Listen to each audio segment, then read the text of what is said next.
Welcome to Madasaling Pinoy, your prayer partner. Ngayon ay Lunes sa 8 araw na pagdiriwang ng Pasko ng muling pagkabuhay.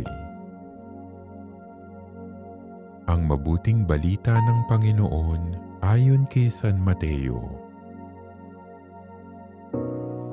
Noong panahong iyon, dali-daling umalis ang mga babae ng libingan.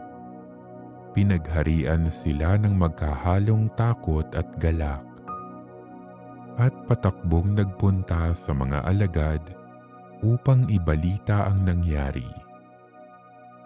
Ngunit sinalubong sila ni Jesus at binati, at lumapit sila, niyakap ang kanyang paa at sinamba siya. Sinabi sa kanila ni Jesus, "Huwag kayong matakot. Umayo kayo at sabihin sa mga kapatid ko na pumunta sila sa Galilea at makikita nila ako roon." Pagkaalis ng mga babae, pumunta naman sa lungsod ang ilan sa mga kawal na nagbabantay sa libingan at ibinalita sa mga punong saserdote ang lahat ng nangyari.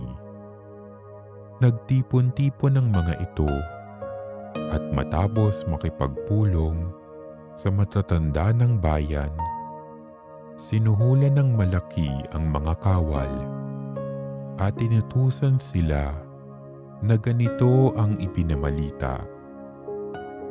"Samantalang natutulog kami kagabi, naparito ang kanyang mga alagad at ninakaw ang kanyang bangkay. Sinabi pa nila, 'Huwag kayong mag-alala, makarating man ito sa gobernador, kami ang bahala.' Tinanggap ng mga bantay ang salapi at ginawa ang bilin sa kanila.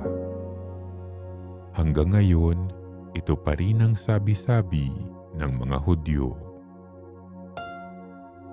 Ang mabuting balita ng Panginoon.